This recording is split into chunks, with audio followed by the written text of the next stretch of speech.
প্রশাসক রয়েছে।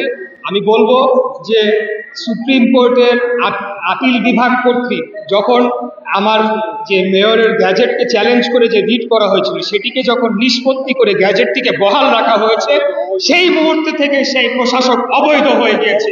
এটাই হলো গিয়ে বাস্তব। এখানে প্যারালাল প্রশাসন তারা চালাচ্ছিল। আমি জনগণের ভোটে নির্বাচিত হয়েছি এবং আইনের মাধ্যমে, আদালতের মাধ্যমে আমার যে বর্তমান অবস্থান সেটাকে প্রতিষ্ঠা করেছি।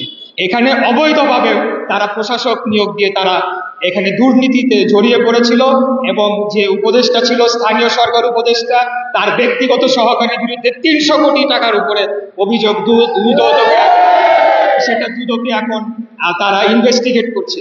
তো সেই সকল কর্মকাণ্ড যারা করেছে তারা অবৈধ, আমি অবৈধ, এটাই বলবো। আমি এই ব্যাপারে এখন আরো বেশি বক্তব্য দেওয়ার পরিস্থিতি ঘোলা করতে চাচ্ছি না, কারণ এই বিষয় বলতে গেলে অনেক বলতে হবে।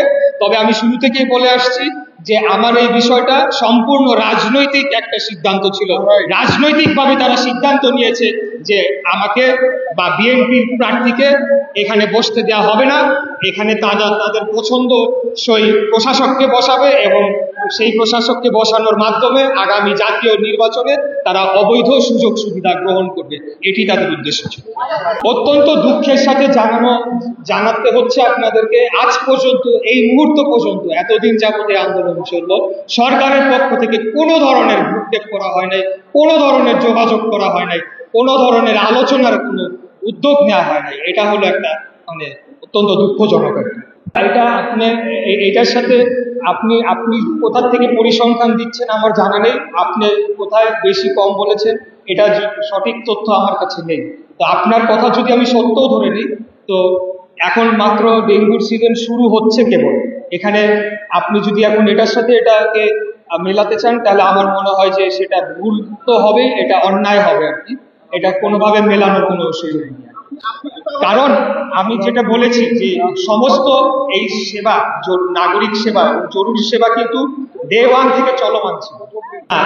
আমি নগর ভবনে আজকে থেকে চলমান।